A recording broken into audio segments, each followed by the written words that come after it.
Hello everyone, my name is Dennis Xiao, and in this video, I'll be touching on some pointers on how to prepare for your IPPT and start your journey towards 100 points. Before you even start, it is good to have the right mindset. You need to have motivation. Motivation can come in two forms, fear or incentives. But regardless your motivation, it is good to have at least a tiny bit of motivation. Now to my first pointer, training frequency and training routine. In this day and age, everybody is busy with their own stuff. Setting aside 15 minutes a day for exercise may seem challenging enough. But no worries, let me propose a training routine for the busy businessmen and women out there.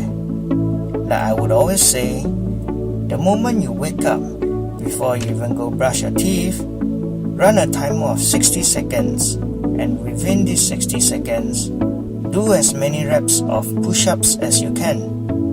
You don't have to count how many you did. Your goal is to keep on doing until the timer runs out.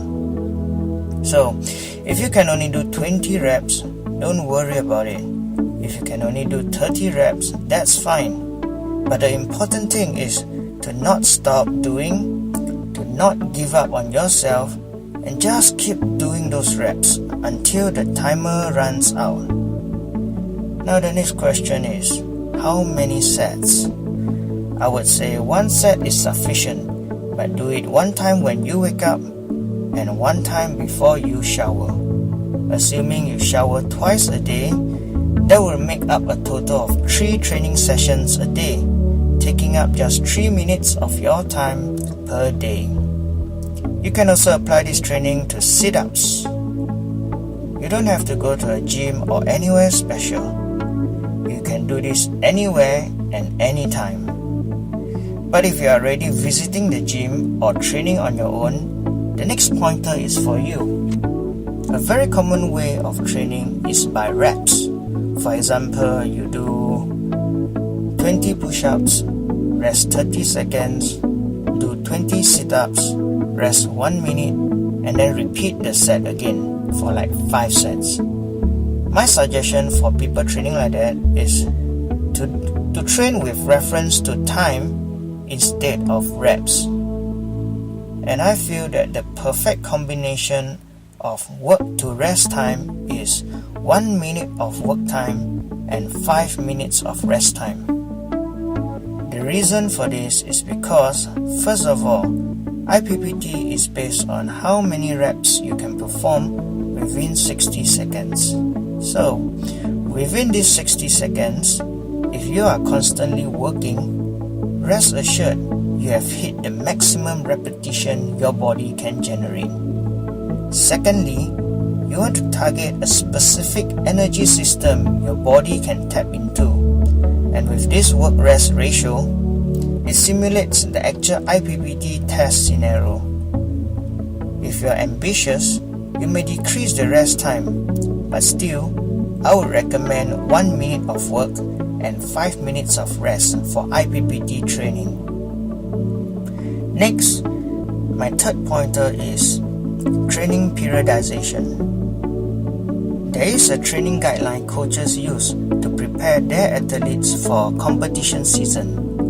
In general, you will want to train progressively and not squeeze 4 months worth of training load into the last month. If you have approached me for IPPT advice before, you may have noticed I place a lot of emphasis on push-ups and sit-ups compared to the run. This is because among the 3 legs of IPPT, I believe that these two are the easiest to improve compared to the run. Besides, if you have maxed your push-ups and sit-ups, you are at a better fitness level to improve your 2.4 run. Let's take a look at the training model. In this period, long slow distance, you want to go far. Clock as much mileage as you can. 3 km is what I recommend. If you can't hit 3 km in your first few trainings, that's alright. You should work progressively towards it.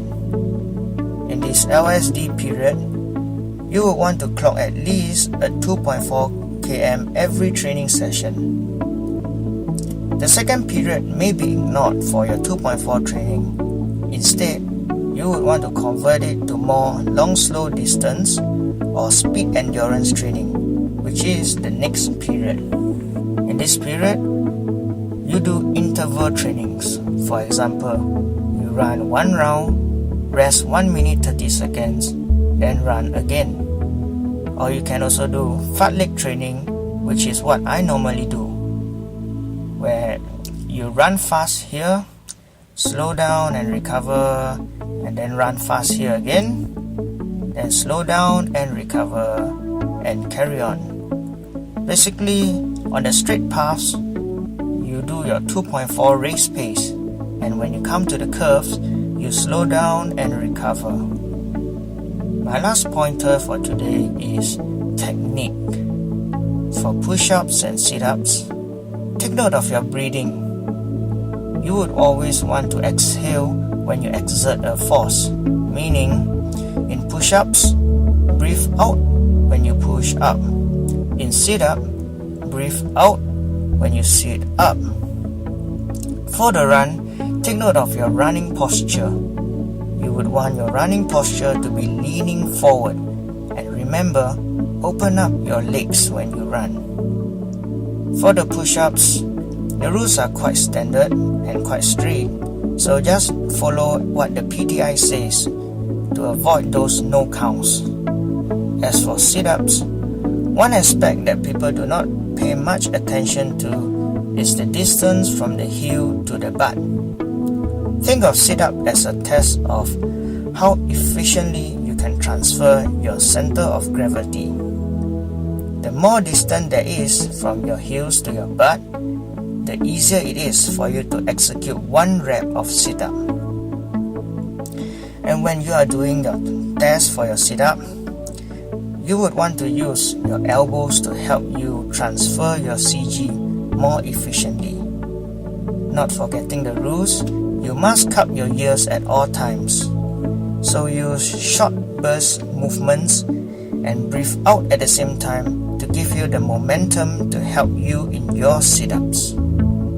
That's all for me for today.